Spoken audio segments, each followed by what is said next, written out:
الحمد للہ وحدہ والصلاة والسلام علی من لا نبی بعدہ اما بعد اعوذ باللہ من الشیطان الرجیم بسم اللہ الرحمن الرحیم سبحان الذی اسری بعبدہ لیلا من المسجد الحرام الى المسجد الاقصى الذي باركنا حوله لنريه من آياتنا إنه هو السميع البصير صدق الله مولانا العظيم وصدق رسوله النبي الحبيب الكريم الأمين ونحن على ذلك لمن الشاهدين والشاكرين والحمد لله رب العالمين.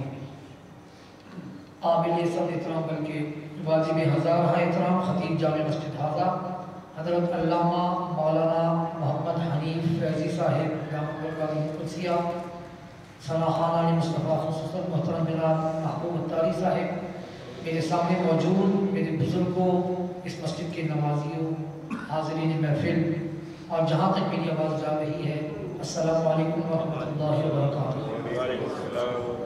آج ایک مرتبہ پھر آپ لوگوں کے درمیان میں آج کی اس بابرکت رات میں مجھے حاضری دینے کا موقع مل رہا ہے. یہ آپ لوگوں کی محبت ہے کہ میں بار بار یہاں آ رہا ہوں. اللہ تعالیٰ اس دینی محبت کو قائم اور دائم فرمائے.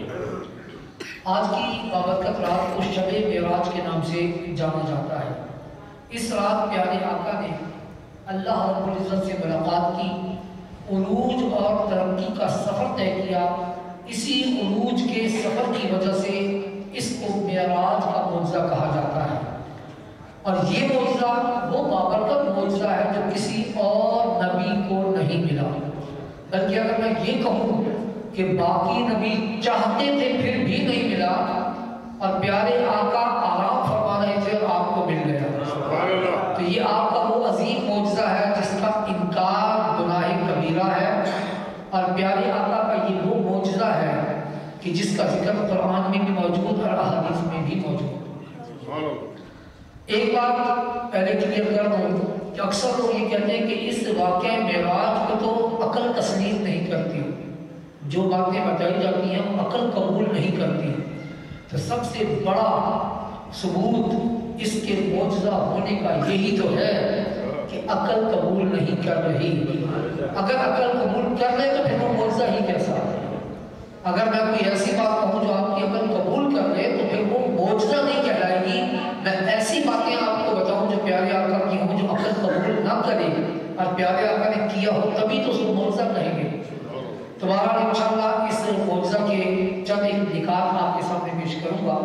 اللہ رب العزت سمجھنے اور عمل کرنے کی توفیق عطا فرمائے. سب سے پہلے ترجمے پر غور کرتے ہیں جو آیت کریمہ میں نے تلاوت کی. ارشاد ہوتا ہے سبحان الذی اسری بعبدہ. اللہ تعالیٰ ارشاد فرماتا ہے کہ پاک ہے وہ ذات، الذی اسری کہ وہ ذات کہ جس نے سیر کروائی، بعبدہ اپنے بندہ خاص کو. تو اس آیت کی ابتدا سبحان سے ہوئی. لفظ سبحان اللہ تعالیٰ نے اپنی پاکیزگی کو بیان کیا کہ میں پاک ہوں، سبحان ہوں. کیوں؟ وجہ کیا ہے؟ وجہ یہ ہے کہ اللہ تعالیٰ کو بھی معلوم تھا کہ آگے ایسی بات ذکر ہونے لگی ہے کہ جو آسانی سے عقل میں نہیں آئے گی، قبول نہیں ہوگی. تو ہو سکتا ہے کہ کوئی یہ کہہ دے کہ یہ ناممکن ہے. تو یہ بات بتانے سے پہلے ارشاد فرما دیا کہ بات سننے سے پہلے سن لو کہ یہ کام میں نے کروایا ہے. میں پاک ہوں، میری ذات کو مانتے ہو تو جو کام میں نے کروایا ہے وہ میں کروا سکتا ہوں. اپنی پاکیزگی بیان کروا دی کہ میں وہ ذات ہوں جو اپنی مرضی سے اپنے بندے کو سیر پر لے کر گیا. اب جب اللہ نے یہ کام کیا تو بات ختم. اب سارے ناممکنات ممکنات میں تبدیل ہو جائیں گے، تو لہذا بات یہاں ختم ہو جاتی ہے. مگر اللہ تعالیٰ نے بات کو آگے بڑھایا اور یہ بھی فرما دیا کہ یہ مت سمجھنا کہ میں نے اپنے بندے کو کسی مشقت میں ڈال دیا، کوئی مشکل کام کروا دیا. نہیں، اسرا میں نے تم کو سیر کروائی ہے. یاد رکھیے گا بھاگم دوڑ میں کوئی کام مشکل ہو سکتا ہے، مگر جو سیر ہوتی ہے نا وہ انسان کی طبیعت کے مطابق ہوتی ہے اور چہل قدمی کے انداز میں ہوتی ہے. اور انسان تھکاوٹ دور کرنے کے لیے سیر کرتا، تھکنے کے لیے نہیں کرتا. جس سیر میں تھکاوٹ ہو پھر وہ سیر نہیں رہتی. تو پیارے آقا کو اللہ تعالیٰ نے کسی مشقت میں نہیں ڈالا بلکہ سیر کروائی ہے، ایک وزٹ تھا جو پیارے آقا کو کروا دیا تھا۔ آگے ارشاد ہوتا ہے بیعبدہ، میں نے اپنے بندہ خاص کو سیر کروائی۔ اب یہاں یہ دو الگ الگ چیزیں ہیں، ایک ہے لفظ سبحان اور ایک ہے بیعبدہ۔ ان دونوں کی تھوڑی سی وضاحت کرتا ہوں پھر بات کو آگے بڑھاتے ہیں۔ دیکھیں اللہ تعالیٰ نے پہلے اپنی پاکیزگی بیان کی کہ میں پاک ہوں، اور ساتھ ہی پیارے آقا کا ذکر بھی فرما دیا کہ بیعبدہ وہ میرا بندہ خاص ہے۔ یہ دو چیزیں بہت اہم ہیں، اس کو سمجھنے کے لیے ایک چھوٹی سی مثال آپ کے سامنے رکھتا ہوں کہ دیکھیے اگر ہماری محفل میں سے نا کوئی شخص کھڑا ہو کے کہے کہ میں بہت پاورفل ہوں اور بہت طاقتور ہوں، اچھا بھائی کتنی طاقت ہے تم میں؟ تو وہ بتایا کہ میرے اندر اتنی طاقت ہے کہ میں پتھر اٹھا کر آسمان کی طرف پھینکوں گا تو جتنا میں پھینکوں گا اتنا کوئی اور نہیں پھینک سکتا۔ اچھا بھائی کر کے دکھاؤ۔ اس نے پتھر اٹھایا، آسمان کی طرف پھینکا، بہت بلندی پر پتھر گیا، 100 فٹ 200 فٹ نیچے آ گیا، اور اس نے چیلنج کر دیا کہ اتنی دور اتنی اونچائی پر کوئی پھینک کے دکھائے۔ اسی محفل میں کوئی بندہ اس کو چیلنج کر دے کہ بھائی جان تمہارے اندر بہت طاقت ہے، بہت پاور ہے، اب ذرا اتنی ہی بلندی پر یہ کاغذ کا ٹکڑا پھینک کے دکھاؤ۔ طاقت اس میں اتنی ہی ہے مگر اب وہ کاغذ کو اتنی بلندی پر نہیں پھینک سکتا۔ کیوں؟ اس لیے کہ پھینکنے والے میں تو طاقت پوری ہے مگر اب جس چیز کو پھینکا جانا ہے اس میں طاقت نہیں ہے۔ تو اللہ تعالیٰ نے بھی دونوں پوائنٹ یہاں ذکر کر دی کہ میں تو پاک ہوں، سبحان ہوں، مگر جس کو میں لے کے جا رہا ہوں وہ بھی کوئی عام نہیں ہے بلکہ بیعبدہ ہی ہے، میرا بندہ خاص ہے۔ کئی کل کو اٹھ کے کوئی دوسرا بندہ نہ کہہ دے یا اللہ تیرے اندر معراج پہ لے جانے کی پاور ہے تو ذرا مجھے نہیں جا کے دکھا۔ اللہ تعالیٰ نے فرما دیا کہ نا میرے اندر تو پاور وہی پہلے والی ہے مگر جانے والی پاور سے ایک میں تھی، اور میرا بندہ خاص تھا، صرف اسی کو لے جایا جانا تھا، اسی میں پاور تھی، اس کے علاوہ کسی دوسرے میں پاور نہیں۔ لہٰذا یہ دونوں سائڈیں اللہ تعالیٰ نے ذکر کر دی کہ میں بھی پاک اور جانے والا بھی بیعبدہ ہی خاص، اس لیے وہ چلا گیا ورنہ کسی اور میں یہ طاقت نہیں ہے۔ آگے ارشاد ہوتا ہے لیلا، اللہ تعالیٰ فرماتا ہے کہ میں نے اپنے بندے خاص کو نا جو سیر کروائی ہے وہ لیلا، یہاں آخر میں دو زبر کی تنوین ہے، اس کو تنوین تنکیر کہتے ہیں۔ بہت ہی مختصر سی رات کو ذکر کرنے کے لیے تنوین لگا دی گئی کہ لیلا رات کے تھوڑے سے حصے۔ اب کتنا تھوڑا حصہ، اس کو ہم سمجھنے کے لیے احادیث پڑھتے ہیں۔ حدیث شریف میں آتا ہے کہ پیارے آقا نے فرمایا کہ جب میں معراج کی رات اللہ سے ملاقات کے لیے گیا نا تو جس بستر پر میں سو رہا تھا جب میں واپس آیا تو وہ بستر ابھی گرم تھا۔ سبحان اللہ۔ جہاں میں نے وضو کیا وہ وضو کا پانی اسی طرح چل رہا تھا، اور جس دروازے کو میں بند کر کے گیا کنڈی ہلتی چھوڑ کے گیا، میں واپس آیا تو وہ کنڈی ابھی ہل رہی تھی۔ سبحان اللہ۔ اب یہ تین چیزیں پیارے آقا نے ذکر کی، تینوں کم وقت کو بتا رہی ہیں کہ کتنے کم وقت میں یہ سیر ہوئی، مگر ہماری عقل کہتی ہے نہیں یہ نہیں ہو سکتا۔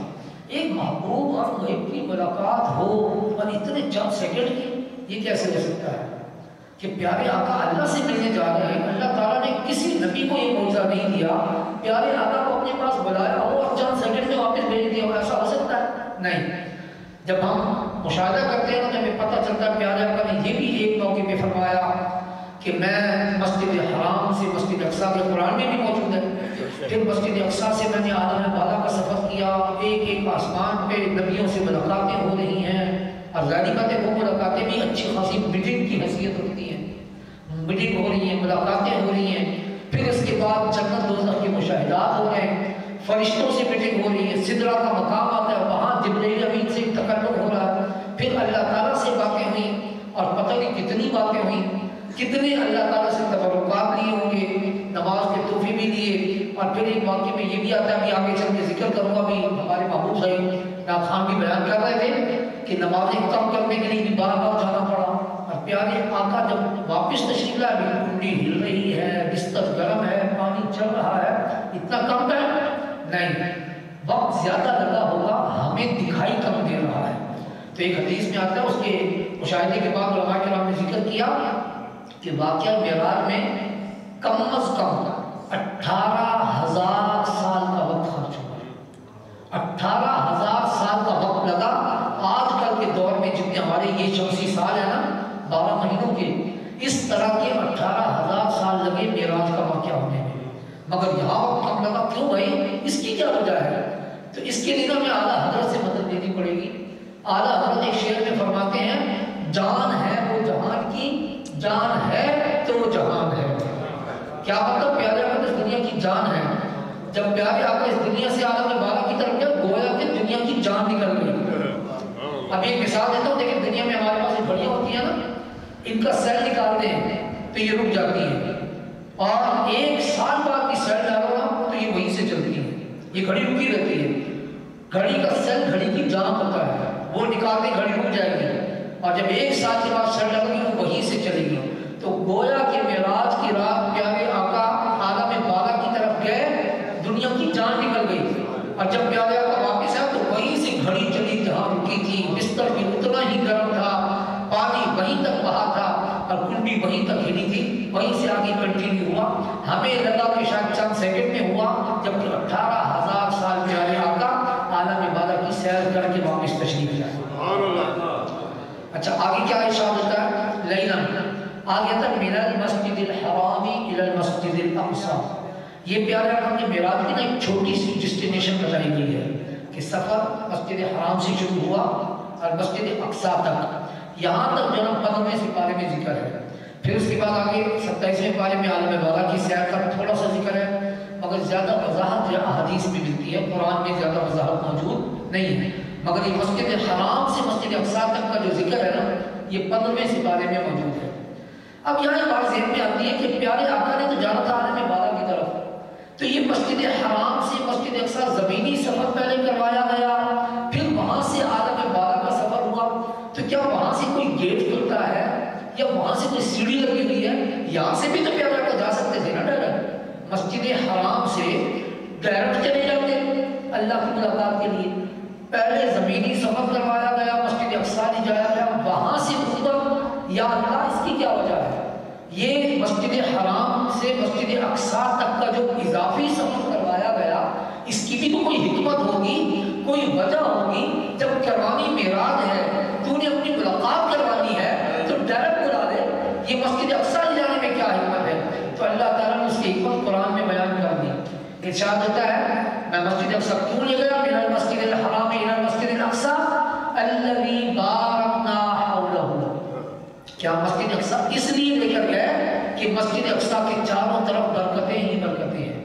اے محبوب پہلے برکتیں سمیٹ لو، پھر اس کے بعد ہماری ملاقات کے لیے آنا۔ اب ایک اور پریشانی، ہم بچپن سے سنتے آئے، ہماری والدہ نے ہمیں بتایا کہ بیٹا مسجد میں جا کے نماز پڑھا کرو، مسجد میں برکت ہوتی ہے۔ ہم تو یہی سنتے آئے کہ بھائی مسجد میں نماز پڑھو، مسجد میں ثواب زیادہ ملتا ہے، برکت زیادہ ہوتی ہے، مگر قرآن یہ کہہ رہا ہے کہ الذی بارکنا حولہ، کہ مسجد اقصی کے اندر نہیں، مسجد اقصی کے چاروں طرف برکتیں ہیں۔ مسجد کے اندر کی برکتیں ہماری والدہ نے بتائی، قرآن کہتا ہے مسجد اقصی کے باہر برکتیں ہیں۔ یہ باہر کون سی برکتیں ہیں؟ تو ہم نے جب ہسٹری ڈھانکہ دیکھی، جغرافیہ کا مطالعہ کیا، تو ہمیں پتہ چلا کہ مسجد اقصی وہ بابرکت مسجد ہے کہ جس مسجد کے چاروں طرف 4000 انبیاء کرام کی قبریں ہیں، اور اللہ تعالیٰ کیا فرما رہا ہے؟ الذی بارکنا حولہ، کہ اس کے چاروں طرف برکتیں ہیں۔ اور محبوب کو اللہ تبارک و تعالیٰ مسجد حرام سے پہلے مسجد اقصی جانے کا حکم دیتا ہے، اور وہاں سے عالم بالا کی طرف بلاتا ہے۔ مطلب یہ کہ اللہ بھی یہ چاہتا ہے کہ محبوب اگر مجھ سے ملنا ہے نا تو پہلے نبیوں کی قبر پر جاؤ، باوضو ہو کر پھر میرے پاس تشریف لاؤ۔ اب ایک اور سوال کا جواب بھی مل گیا، جو لوگ ہمیں کہتے ہیں نا کہ تم قبروں پر کیوں جاتے ہو، 15واں سپارہ کھول کے دکھا دینا کہ ہم نے یہاں سے سیکھا ہے۔ پیارے آقا اللہ کی ملاقات کے لیے جا رہے ہیں، اللہ تعالیٰ فرماتا ہے محبوب مجھ سے بعد میں ملنا، پہلے برکتیں لوٹو، اور برکتیں بھی کون سی؟ نبیوں کی قبروں والی برکتیں۔ تو پیارے آقا تک اللہ سے ملنے جانے کے لیے بھی قبروں کے پاس جا رہے ہیں، تو ہم سمجھ گئے کہ قبروں کے پاس کوئی برکتیں ہوتی ہیں جو اللہ سے ملاقات کے لیے قریب تر کر دیتی ہیں، اللہ سے ملاقات کے لیے بھی انسان کو تیار کر دیتی ہیں۔ جب نبی قبروں کے پاس جا کر تیار ہو سکتے ہیں تو ہم اگر قبور کے پاس جائیں گے، نبیوں کی ہوں یا ولیوں کی ہوں، تو ہمیں کیوں نہیں برکتیں ملیں؟ تو لہٰذا پیارے آقا کو اس لیے الذی بارکنا حولہ کے لیے مسجد اقصی لے جایا گیا۔ اب یہاں پر ایک دو اور پوائنٹس آپ کو اور بتاتا ہوں. ابھی ناتھان ذکر کر رہے تھے کہ جب پیارے آقا معراج پر جانے لگے نا تو جبریل امین لینے کے لیے آئے. اب ہمارے سراخان نے کچھ بات کرتے ہوئے بتا تو دیا کہ جبریل امین آئے اور انہوں نے پیارے آقا کو کس لیے جگایا, کس طریقے سے جگایا کہ کافوری ہونٹ, کافور جو ہے ایک پتھر ہے جو کہ ٹھنڈا ہوتا ہے, تو جبریل امین کے ہونٹ جو ہے وہ کافور سے بنے ہوئے ہیں, یعنی ٹھنڈے پتھر سے. تو اللہ تعالیٰ نے جبریل امین کے ہونٹ ٹھنڈے اسی لیے بنائے تھے کہ دیکھیں جب ہم سو رہے ہوتے ہیں نا, ہمارے پاؤں پر کوئی ٹھنڈی چیز لگ جائے تو آنکھ کھل جاتی ہے. تو یہ ہونٹ اسی رات کے لیے تو بنائے گئے تھے کہ محبوب کی قدموں کو بوسہ بولے ہوئے ٹھنڈے ہونٹ لگیں گے تو وہ جاگ جائیں گے, تمہیں جگانا نہیں پڑے گا, آ جانا. اور دوسری بات ہمارے سراخان نے ایک بات اور بھی آپ کو بتائی کہ وہ چھت کے راستے پر آئے, کیونکہ نبی کے گھر میں داخل ہونے کا طریقہ خود قرآن میں اللہ تعالیٰ نے بتا دیا. صحابہ کرام نے جب پوچھا نا نبی سے بات کرنی ہے تو کیسے کریں, اللہ تعالیٰ نے فرما دیا نوک کرنے کی اجازت نہیں ہے, کھٹکھٹانے کی اجازت نہیں ہے, باہر کھڑے ہو کر جب پیارے آقا اپنی مرضی سے باہر تشریف لائے تو جو بات کہنی ہو کہہ دینا. صحابہ کرام کھٹکھٹایا نہیں کرتے تھے. اور دوسری بات کہ بغیر اجازت کے اندر جانے سے بھی اللہ تعالیٰ نے منع کیا ہے کہ نبی کے گھر میں بغیر اجازت کے داخل بھی نہیں ہونا.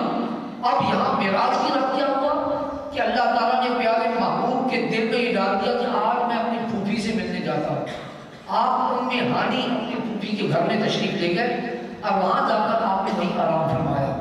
آپ سو گئے, جبریل امین کو حکم ہو جاؤ پیارے پیارے محبوب کو معراج کے لیے بلا کر لاؤ. پیارے آقا آرام فرما رہے ہیں. اب جبریل امین آئے, وہ دونوں حکم موجود ہیں کہ نوک بھی نہیں کرنا, بغیر اجازت بھی نہیں جانا. مگر نوک نہ کرنے والا حکم تو باقی تھا, مگر بغیر اجازت جانے والا حکم جو ہے نا وہ پیارے آقا کے گھر کے ساتھ خاص تھا. اور آج تو پیارے آقا اپنے گھر پہ نہیں تھے نا, تو مہانی کے گھر میں تھے. تو لہٰذا جبریل امین نے سوچا کہ اگر میں نوک کروں گا تو گستاخ چلاؤں گا, قرآن کی خلاف ورزی ہوگی, تو چونکہ یہ پیارے آقا کا گھر نہیں ہے تو کیوں نہ میں ڈائریکٹ چلا جاؤں. اب وہ چھت کے ذریعے آئے. اب اللہ کے حکم کے مطابق جب کافوری ہونٹ لگائے نا تو یہاں ایک بات ہمارے سراخان نے چھوڑ دی تھی, وہ میں بتاتا چلوں کہ پیارے آقا کو لینے کے لیے 70,000 نورانی فرشتے آئے تھے, اور ہر فرشتے کے انڈر میں 70,000 فرشتے تھے. پورا مکہ المکرمہ فل ہو چکا تھا فرشتوں سے. نورانی فرشتے ایک جلوس کی صورت میں لینے کے لیے آئے. ایسے میں ان کا سردار جبریل امین پیارے آقا کی قدموں پر اپنا ہونٹ رکھ رہا ہے اور بوسہ دے کر جگا رہا ہے. اور میں یہ بتاتا چلوں کہ یہ بھی ایک پوائنٹ کی بات ہے کہ ایسا کیوں ہوا. اس کی وجہ یہ ہے کہ جبریل امین کی ڈیوٹی تھی نبیوں کے پاس وحی لے کر آنا. پیارے آقا کی خدمت میں قرآن لاتے تھے, تو جب پیارے آقا کی خدمت میں قرآن لاتے تھے تو پیارے آقا ساتھ ساتھ پڑھتے تھے. تو کچھ گستاخوں نے نا یہ بھی کہنا شروع کر دیا کہ جبریل پیارے آقا کے استاد ہیں, کہ وہ پیارے آقا کو قرآن پڑھاتے ہیں. اللہ تعالیٰ نے آج کی رات وہ پرابلم بھی سولو کر دی. جبرائیل کو حکم دے دیا کہ محبوب کی قدموں کو چوم کر ان کو جگاؤ. جو لوگ یہ کہتے ہیں نا کہ جبرائیل استاد ہے, ان کی عقل میں بھی بات آ جائے کہ اگر جبرائیل استاد ہوتے تو قدم نہ چوم رہے ہوتے, قدم چوم نہ رہے ہوتے بلکہ کسی اور طریقے سے جگاتے. قدم چموا کے بتا دیا کہ جبرائیل استاد نہیں ہو سکتا. اور دوسری بات, نورانی فرشتوں کے لیے نا یہ دیوار ہمارا کوئی حائل نہیں ہوتی, وہ آر پار دیکھ سکتے ہیں. تو جب 70,000 فرشتے اور ہر فرشتے کے اندر میں 70,000 فرشتے, انہوں نے جب دیکھا ہوگا کہ ہمارا باس اپنے پیارے محبوب کی قدم چوم رہا ہے, تو ان کے دل میں بھی یہ اگر خدشات تھے تو سب کے سب دور ہو گئے کہ یہ جبرائیل ہمارا سردار تو ہو سکتا ہے مگر یہاں اس کا بھی کوئی سردار موجود ہے جس کے وہ قدم چوم رہا ہے. لہٰذا جبرائیل امین نے یوں جگایا, پیارے آقا کو براق پر لے کر گئے. اب یہ جو براق تھی نا یہ ایک سواری تھی جو کتابوں میں آتا ہے کہ گھوڑے اور خچر کے درمیان کا اس کا سائز ہوتا ہے, اور کچھ کتابوں میں یہ بھی آتا ہے کہ اس کے پر ہوتے ہیں, یہ اڑ بھی سکتا ہے اور اس کی رفتار بھی بہت تیز ہوتی ہے. ہم نے تو اس کا نام پڑھا نا براق, تو براق برق کی جمع ہے. برق کہتے ہیں بجلی کو. یہاں بٹن دبایا, جہاں کہیں بھی بلب ہوگا اسی سیکنڈ میں روشن. یہ ہے بجلی کی اسپیڈ. یہاں بٹن دباؤ, کہیں پر بھی 1 کلومیٹر پر بھی بلب ہو, کنیکشن ہو, اسی سیکنڈ میں وہاں بلب روشن ہو جائے گا. اتنی اسپیڈ، یہ برق کی اسپیڈ ہے. تو پیارے آقا نے بیٹھے ہوتے براق پر، اس کی اسپیڈ کتنی ہوگی جو برق کی بھی جمع ہے. اچھا چلے جی سفر شروع ہوتا ہے. براق پر سفر ہے، انتہائی تیز رفتار سے سفر جاری ہے. مسجد حرام سے مسجد اقصیٰ جا رہے ہیں. پیارے آقا فرماتے ہیں جب واقعہ معراج بیان کرنے لگے نا، آپ نے فرمایا کہ میں نے حضرت موسیٰ علیہ السلام کو دیکھا وہ یصلی فی قبرہ، کہ وہ اپنی قبر میں نماز پڑھ رہے تھے. یہ اسپیشلی ذکر کیا حضرت موسیٰ علیہ السلام کا. باقی اتنی چیزوں کا ذکر نہیں ہے، اس کا ذکر خاص طور پر ہے کہ موسیٰ علیہ السلام اپنی قبر میں نماز پڑھ رہے تھے. یہاں میں ایک آپ کو پوائنٹ کی بات بتاؤں کہ اگر فرض کیا میں یہاں سے کہیں جا رہا ہوں شارمان کی طرف یا کہیں، آپ میں سے کوئی مجھے دیکھے اور دوسرے دن مجھ سے یہ شکایت کرے کہ مولانا صاحب آپ یہاں سے جا رہے تھے، ہم نے آپ کو دیکھا، سلام کیا، آپ نے جواب ہی نہیں دیا، آپ پتہ نہیں کیسے جا رہے تھے.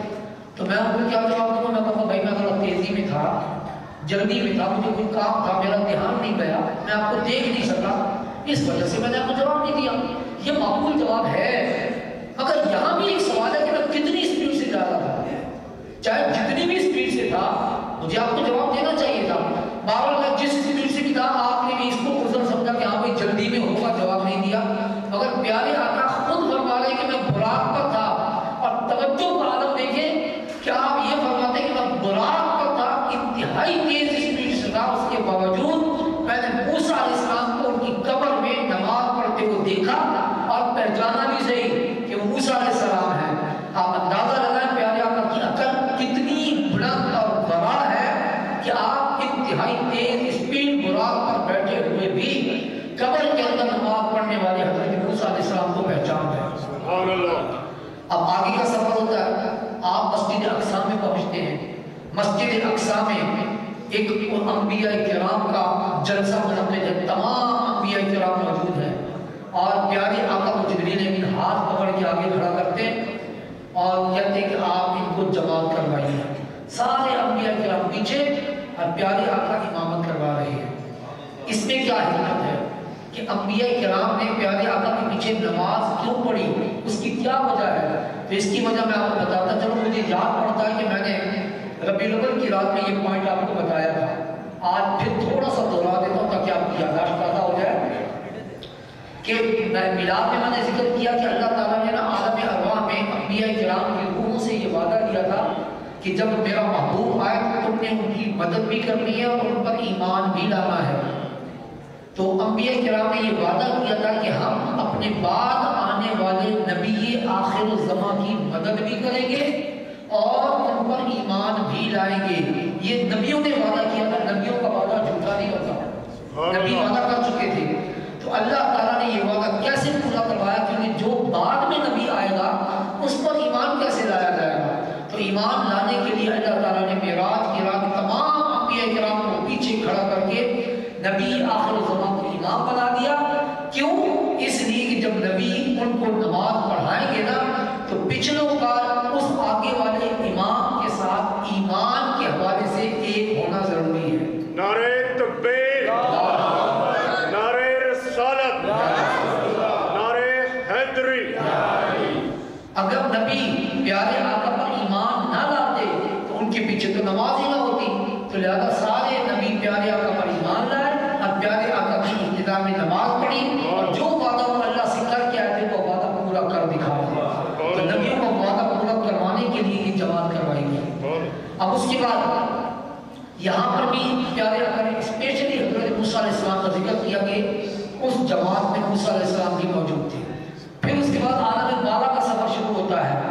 پیارے آقا نے وہاں پر بھی اسپیشلی ذکر کیا کہ میں نے موسیٰ علیہ السلام سے بھی ملاقات کی. یہ جان بوجھ کر پیارے آقا نے بار بار ذکر کر رہے ہیں موسیٰ علیہ السلام کا تاکہ اعتراض کرنے والے اعتراض کریں اور میرے امت کے علماء کرام اس کا جواب دے کے ان کا منہ توڑ جواب دیں. اب یہاں اعتراض کرنے والوں نے اعتراض کر دیا کہ بھائی حضرت موسیٰ علیہ السلام قبر میں بھی موجود اور جب پیارے آقا مسجد اقصیٰ میں پہنچے تو وہاں پر بھی موجود اور جب عالم بالا کے سفر میں آسمانوں پر پہنچے تو وہاں بھی موسیٰ علیہ السلام موجود. اس کا مطلب یہ ہو کہ موسیٰ علیہ السلام کی اسپیڈ زیادہ ہے اور تمہارے نبی کی اسپیڈ کم ہے.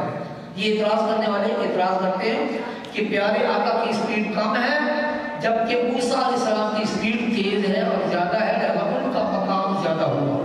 تو عرض یہ ہے کہ یہاں پر کوئی مقابلہ ہو ہی نہیں رہا، کیونکہ موسیٰ علیہ السلام تو نبوت کی اسپیڈ سے سفر کر رہے ہیں، اسی لیے پہلے پہنچ رہے ہیں، مگر پیارے آقا نبوت کی اسپیڈ سے تو نہیں جا رہے، بلکہ وہ تو براق کی اسپیڈ سے جا رہے ہیں نا۔ اس کا مطلب ہے حضرت موسیٰ علیہ السلام سے اگر کوئی ہارا ہے تو وہ براق ہارا ہے، پیارے آقا اپنی اسپیڈ سے نہیں گئے، بلکہ وہ تو براق پر بیٹھے تھے، تو براق کی اسپیڈ کم ہو سکتی ہے، پیارے آقا اپنی اسپیڈ سے تو گئے ہی نہیں، لہذا یہ اعتراض پیارے آقا پر نہیں ہوتا۔ اگر آپ نے کسی کو ہرانا ہے تو اس کا نام براق ہو سکتا ہے کہ اس کی اسپیڈ حضرت موسیٰ علیہ السلام سے کم تھی، اور یقیناً کم تھی، کیونکہ نبی بہت افضل اور اعلیٰ ہوتے ہیں۔ اب اس کے بعد یہاں سے اور آگے کا سفر ہوتا ہے، اللہ تبارک و تعالیٰ سے ملاقات کا سفر ہوتا ہے، تمام آسمانوں پر انبیاء کرام سے ملاقاتیں ہوتی ہیں، سدرۃ المنتہا کا مقام آتا ہے۔ ہمارے سبحان نے کچھ مختصر سا ذکر کیا کہ سدرۃ المنتہا پر پہنچ کر یہ ایک درخت ہے جس کو کہ سدرہ کہا جاتا ہے، یوں سمجھ لیں کہ یہ فرشتوں کا قبلہ ہے، اور بالکل ہمارے خانہ کعبہ کی سیدھ بھی اوپر آسمان پر ایک درخت ہے جس کو سدرہ کہا جاتا ہے، اور وہ فرشتوں کا قبلہ ہے، اس طرف منہ کر کے فرشتے عبادت کرتے ہیں۔ جب اس مقام پر پہنچے نا تو جبریل امین کہنے لگے کہ یا رسول اللہ صلی اللہ علیہ وسلم، اس سے آگے میں ایک بار برابر بھی جاؤں گا تو میرے پر جل جائے گی، میں آگے نہیں جا سکتا۔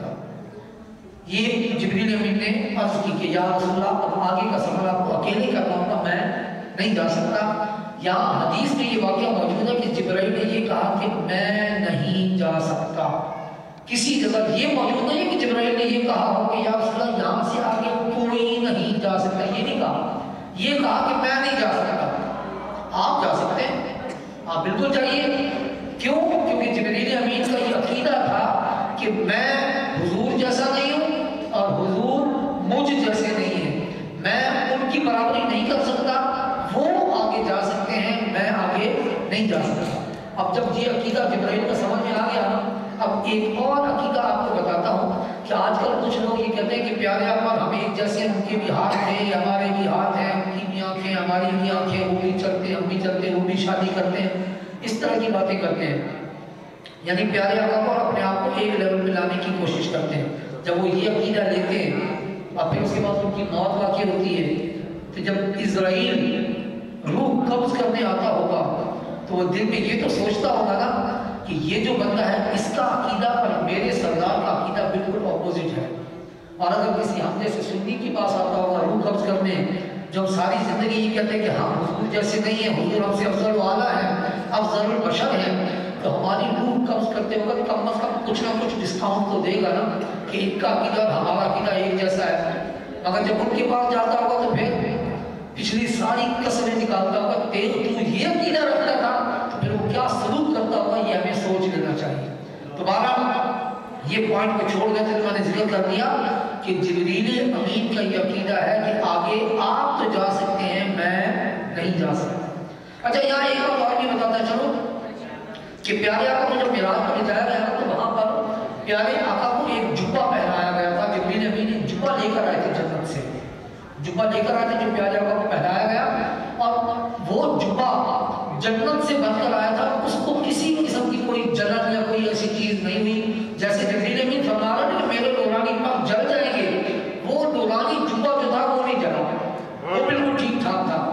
اب یہاں سوال یہ پیدا تھا کہ یہ جبہ بنایا کس نے، یہ جبہ تیار کس نے کیا؟ اس پر میں آپ کو چھوٹی سی بات کرتا چلوں کہ اللہ کے نبیوں میں سے نا ایک نبی گزرے، ان کا نام ہے حضرت ادریس علیہ السلام۔ یہ دنیا میں جب تھے نا تو یہ درزی کا کام کرتے تھے، تو یہ اتنے خوبصورت تھے کہ فرشتے اللہ سے چھٹی لے کر اجازت لے کر آتے تھے، یا اللہ ہمیں ادریس علیہ السلام کو دیکھنا ہے، وہ صرف دیکھنے کے لیے آتے تھے، اتنے خوبصورت تھے۔ تو جب خوبصورت تھے تو اللہ کے لاڈلے بھی تھے، ایک دن لاڈ میں آ کر کہنے لگے یا اللہ ذرا یہ تو بتا موت کیسے آئے گی؟ تو نے فرمایا کہ ہر ایک کو موت آنی ہے، اور مجھے موت تو دکھا کیسی ہوتی ہے۔ اب فرشتے کو حکم ہوا کہ ان کو بھائی موت کا مزہ چکھاؤ، اب ان کی موت تاری ہوئی، تھوڑی دیر کے بعد ان کو واپس کی گئی، تو کہنے لگے اچھا تو موت ایسے آئے گی، پھر کہنے لگے یا اللہ میں تیری جنت اور دوزخ کا مشاہدہ بھی کرنا چاہتا ہوں۔ پہلے جہنم کا مشاہدہ کروایا گیا، پھر جنت کا مشاہدہ کروایا گیا، پھر اس کے بعد جب ان کو کہا گیا یہ چلیے، کہنے کہ میں تو نہیں جاتا، اڑ گئے کہ اب میں جنت سے باہر نہیں جاؤں گا، زندگی میں ہی جنت میں پہنچ گئے۔ فرشتوں نے اللہ تعالیٰ سے جا کر عرض کیا کہ تیرا بندہ تو جنت سے نکلنا ہی نہیں چاہتا. اللہ تعالیٰ نے فرمایا ان سے پوچھو وہ کیا چاہتے ہیں. جب پوچھا گیا تو کہنے کہ بھی دیکھو اللہ تعالیٰ فرماتا ہے کل نفس ذائقۃ الموت, ہر نفس کو موت کا ذائقہ چکھنا ہے, تو میں تو موت کا ذائقہ چکھ چکا ہوں. اگر کوئی ایسا کوئی حکم ہے کہ 2 دفعہ موت کا ذائقہ ہو تو ٹھیک ہے, اب میں موت کا ذائقہ تو چکھ چکا ہوں, 1 دفعہ موت آ چکی ہے. دوسرا یہ اللہ تعالیٰ جنت کے بارے میں فرماتا ہے کہ خالدین فیہا, کہ جو 1 دفعہ جنت میں چلا گیا وہ ہمیشہ اس میں رہے گا. میں تو آ چکا ہوں, اب مجھے کیوں نکلنے کا حکم دیا جا رہا ہے؟ تو اللہ تعالیٰ نے فرمایا ٹھیک ہے میرے اس بندے کو جنت میں ہی رہنے دیا جائے. تو اب حضرت ادریس علیہ السلام جنت میں پہلے سے موجود ہیں. مگر یہاں پر ایک بات اور بتاتا چلو کہ ہم نے تو کتابوں میں یہ پڑھا نا کہ پیارے آقا سب سے پہلے جنت میں جائیں گے, سب سے پہلے جنت کا دروازہ ہی پیارے آقا کھولیں گے. اب یہاں ادریس علیہ السلام پہلے سے جنت میں موجود, جبکہ جانا سب سے پہلے پیارے آقا کو ہے, دروازہ ہی آپ نے کھولنا ہے. تو حضرت ادریس علیہ السلام کے لیے کوئی ریزن تو ہونا چاہیے تھا نا کہ وہ کسی وجہ سے وہاں رہیں, کیونکہ جنت میں فرشتے بھی رہتے ہیں. جنت کے فرشتے جو جنت میں رہتے ہیں وہ بھی ہیں, ان کو کوئی اعتراض نہیں ہوتا. کیوں؟ اس لیے کہ وہ تو جنت کی آبیاری کر رہے ہیں نا. کوئی پودوں کو پانی لگا رہا ہے, کوئی جنت کی آبیاری کر رہا ہے, کوئی رنگ روغن کرنے میں لگا ہوا ہے, کوئی جنت میں کو سجانے میں لگا ہوا ہے. تو وہ تو ورکر ہیں, کام کر رہے ہیں, اس لیے ان کے رہنے نہ رہنے سے کوئی فرق نہیں پڑتا. مثلا اگر آپ اس مسجد کا دروازہ کسی عالم دین سے کھلوانا چاہتے ہیں, کسی بڑے منسٹر سے کھلوانا چاہتے ہیں, افتتاح کرنا چاہتے ہیں, کہ اب یہ اس کا افتتاح ہوا تو افتتاح سے پہلے آپ اندر کی ارینجمنٹ کے لیے تو کسی نہ کسی کو بھیجیں گے نا. مگر ان کا پہلے داخل ہونا یہ نہیں کہا جائے گا کہ انہوں نے افتتاح کیا ہے. افتتاح وہی کرے گا جس نے آگے دروازہ کھولنا ہے. اب فرشتے تو پہلے سے موجود, ان کے لیے تو ریزن ہے کہ وہ ورکر ہیں. ادریس علیہ السلام کس کھاتے میں جنت میں موجود ہیں, ان کے لیے بھی کوئی ریزن چاہیے. تو ان کے لیے ریزن یہی نکلتا ہے کہ ادریس علیہ السلام دنیا میں درزی کا کام کرتے تھے, ان کو جنت میں پہلے سے بھیجا گیا کہ آپ جنت میں رہیں اور جنت میں رہتے ہوئے ایک ایسا جبہ بنائیں جو پیارے آقا پہن کر پھر اس کے بعد میں رات کی رات تشریف لائیں.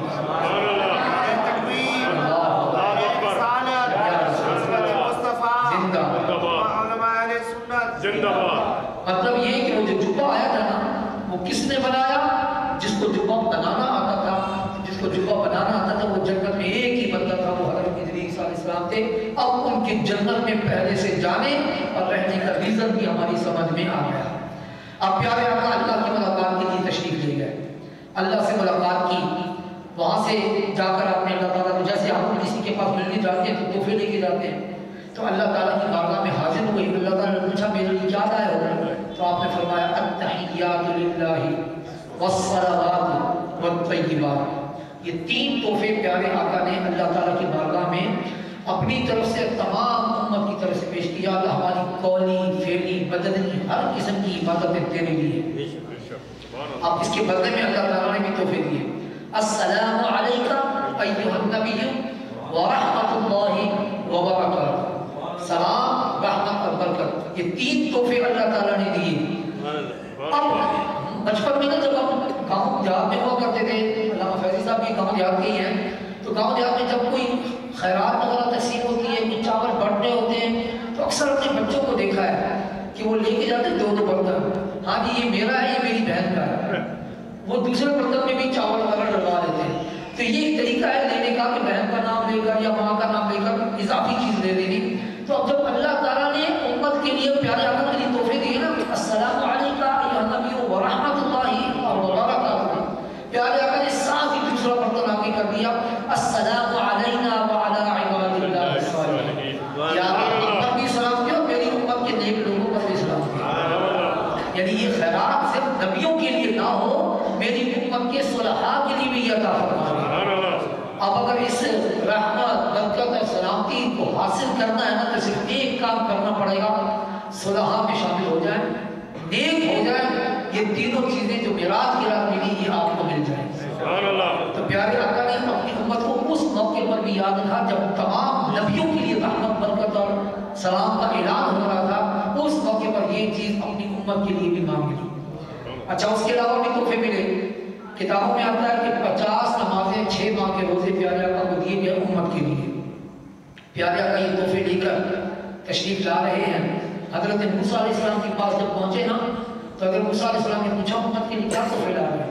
آپ نے بتایا تو موسیٰ علیہ السلام کہہ رہے کہ میری امت کے لیے جنت سے کھانے آتے تھے اور نمازیں صرف 2 تھیں، وہ بھی نہیں پڑھتے تھے. آپ کی امت 50 نمازیں کیسے پڑھے گی؟ تو لہٰذا اس میں کمی کرنا ہے. آپ دوبارہ اللہ کی بارگاہ میں حاضر ہوئے، 5 نمازیں کم ہو گئی، پھر آئے، پھر گئے، 5 کم ہوتے ہوتے آخرکار 5 نمازیں رہ گئی. اب حضرت موسیٰ علیہ السلام نے کہا اور کم کروایا. آپ نے فرمایا اب مجھے حیا آتی ہے، اب میں اس سے اور کم نہیں کروا سکتا. یہاں بھی ایک چھوٹی سی پوائنٹ کی بات وہ یہ ہے کہ حضرت موسیٰ علیہ السلام بار بار اللہ کی بارگاہ میں آپ کو بھیج رہے ہیں. آخر حضرت موسیٰ علیہ السلام بھی تو اللہ کے نبی تھے نا، وہ بھی جان سکتے تھے علم غیب میں کہ 5 رہ جائیں گے، پہلے ہی کہہ دیتے. نہیں، یہاں ایک لطف کی بات یہ ہے کہ جب کوئی موسیٰ علیہ السلام وہی نبی ہیں کہ جنہوں نے اللہ تعالیٰ سے فرمائش کی تھی یا اللہ رب ارنی انظر الیک، یا اللہ میں تجھے دیکھنا چاہتا ہوں. تو اللہ تعالیٰ نے فرما دیا تھا لن ترانی، اے موسیٰ تو نہیں دیکھ سکتا. اللہ نے یہ نہیں فرمایا کہ اے موسیٰ کوئی نہیں دیکھ سکتا، بلکہ اللہ نے فرمایا لن ترانی، تو نہیں دیکھ سکتا. اور یہاں ایک پوائنٹ کی بات یہ بھی بتاتا چلو کہ سوال کون کر رہا ہے؟ اللہ کا نبی.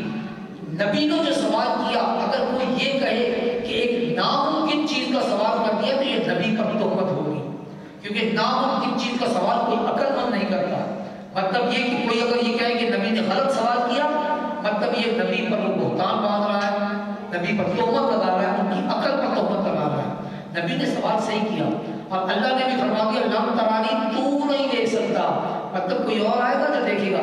آج موسیٰ علیہ السلام کو وہ مل گیا جو اللہ کو دیکھ سکتا ہے. کیوں نہ مزے لٹے جائے؟ ایک دفعہ دیکھ کر آئے، ان آنکھوں کا دیدار ہو. بھائی اللہ کو نہیں دیکھ سکتا، ان آنکھوں کو تو دیکھو جو اللہ کو دیکھ کے آئی ہیں.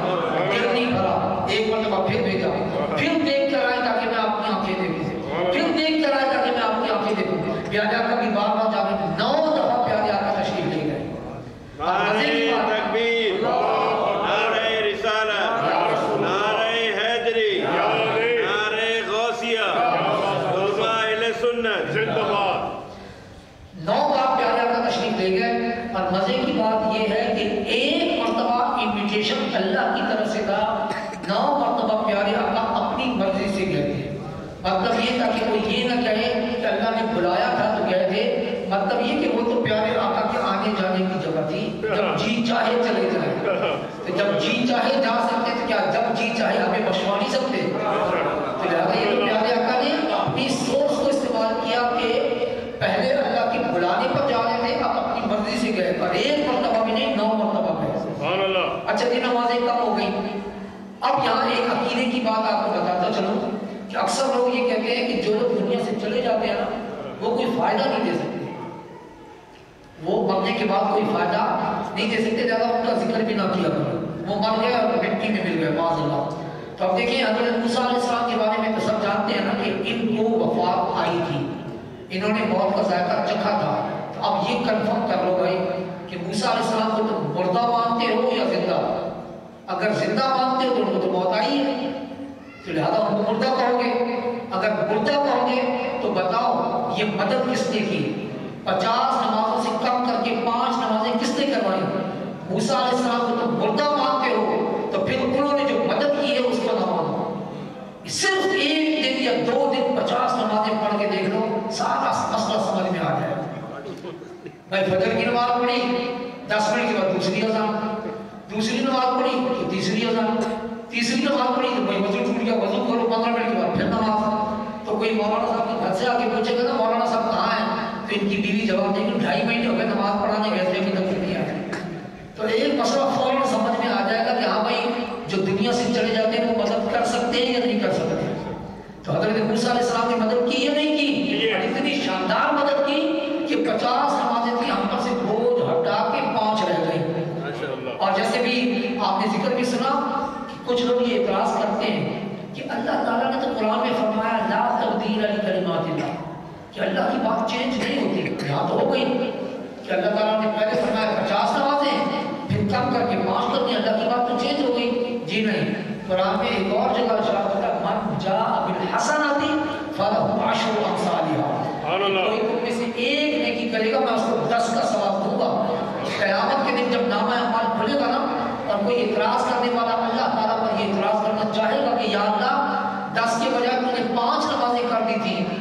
بتا دے گا ذرا نامہ اعمال میں دیکھ تو نے جو دن میں 5 پڑھی تھی ہم نے 50 کا ثواب لکھا ہے.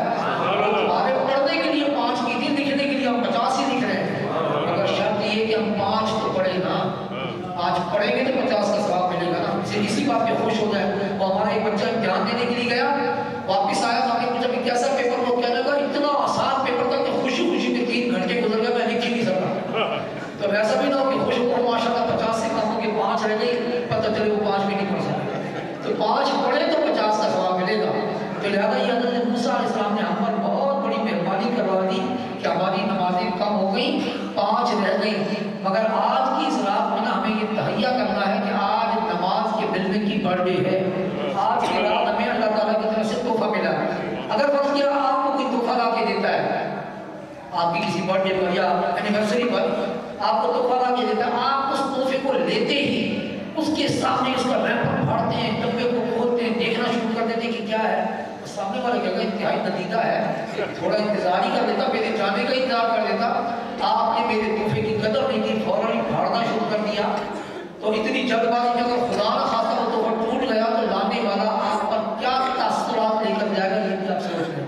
تو اللہ نے آج کی رات جو ہمیں تحفہ دیا ہے, ہم اگر اسی تحفے کو پھاڑ کے اس کا ریپر پھاڑ دیں اور اس کی قدر نہ کریں تو کیا تحفہ دینے والا ہم سے خوش ہوگا؟ قطعاً نہیں.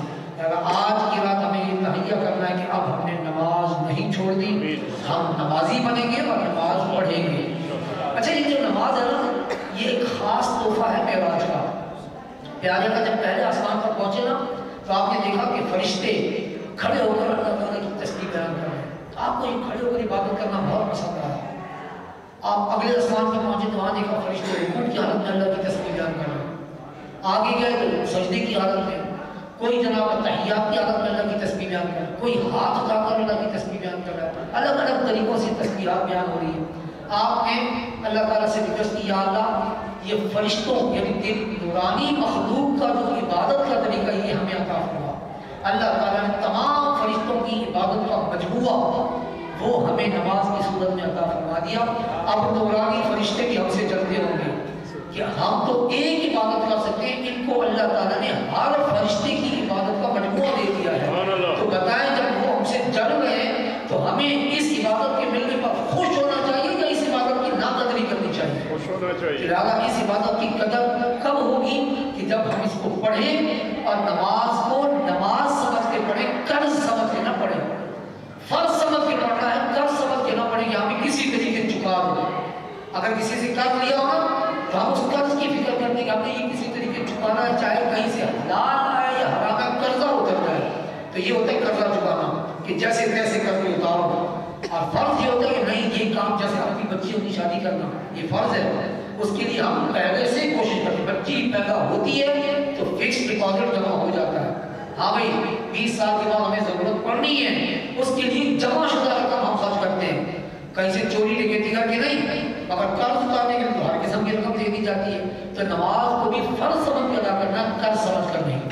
بہرحال جیسے کہ خان صاحب میرے 15 منٹ لے گئے تھے, میں نے بھی آپ لوگوں کے 15 منٹ اضافی لے لیے. مجھے 10:30 بجے تقریر ختم کرنی تھی, مگر مجھے آپ لوگوں کے درمیان تقریر کرنے میں کچھ ایک الگ سا مزہ آتا ہے, کیونکہ آپ لوگ بہت سے سنتے ہیں تو پھر ہمیں بھی مزہ آتا ہے کہ چلو سناتے رہیں. ایسا نہ ہو کہ آپ نے آئندہ اس بار کو بلانا نہیں ہے, اس لیے پھر میں اپنے ٹائم پر ہی ختم کر دیتا ہوں. اللہ تعالیٰ آپ کو شاد و آباد رکھے, آپ کی محبت سلامت رہے گی, انشاءاللہ ملتے رہیں گے. اور الحمدللہ آپ کے درمیان میں مولانا حنیف صاحب موجود ہیں اور مجھے پتہ ہے کہ یہ مطالعہ کر کے تقریر کرتے ہیں. تو الحمدللہ اللہ تعالیٰ کو جزائے جزیل نصیب فرمائے. آپ لوگوں کی ان کی اور آپ لوگوں کی اور ہماری اس محبت کو تا قیامت سلامت رکھے.